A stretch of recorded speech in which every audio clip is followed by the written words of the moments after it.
В мире столько же мнений, сколько людей. Все мы разные, но нас объединяет то, что все мы люди. Но бывает так, что обо всем народе судит по одному человеку. Мы родом из Тувы. Это маленькая и дружная республика южнее Красноярского края. Здесь живут тувинцы, русские, армяне, евреи, таджики, американцы, татары, киргизы. Вся Россия и весь мир представлен здесь. И мы такие же, как и жители Калужской области, Тюменской, Свердловской, Ленинградской и всей остальной России.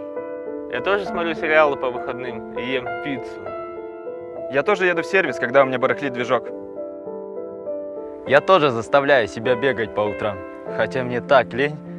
Я тоже ругаюсь с родителями, но мы не перестаем друг друга любить. Я также сильно люблю Россию, как и вы. Но мы в чем-то и различаемся исторически, физически, по разным признакам. Из-за твоей внешности или того, в какой семье ты родился, каким ты родился, какой-то религии тебе приписывают качества, которыми ты не обладаешь, и иногда они бывают негативные. Нет такого, что одна нация плохая, другая хорошая. Я жила в Индонезии на острове Бали и часто слышала от туристов, что индонезийцы скупые, злые, неприветливые.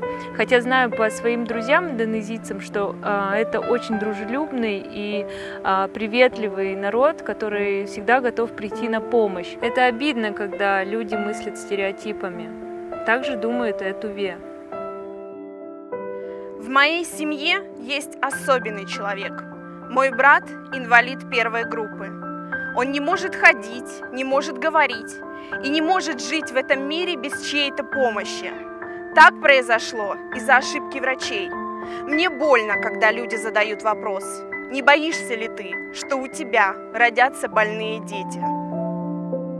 Сами того не замечая, мы заставляем людей расплачиваться за те вещи, которые от них не зависят.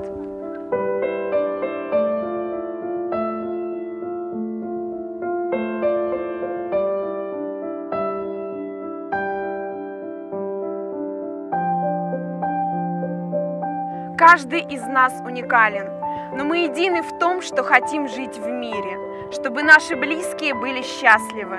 Мы хотим гордиться нашей Родиной. Мы мало обращаем внимания на доброту и гостеприимство людей в нашей стране и в Туве в частности. Разве этого мало?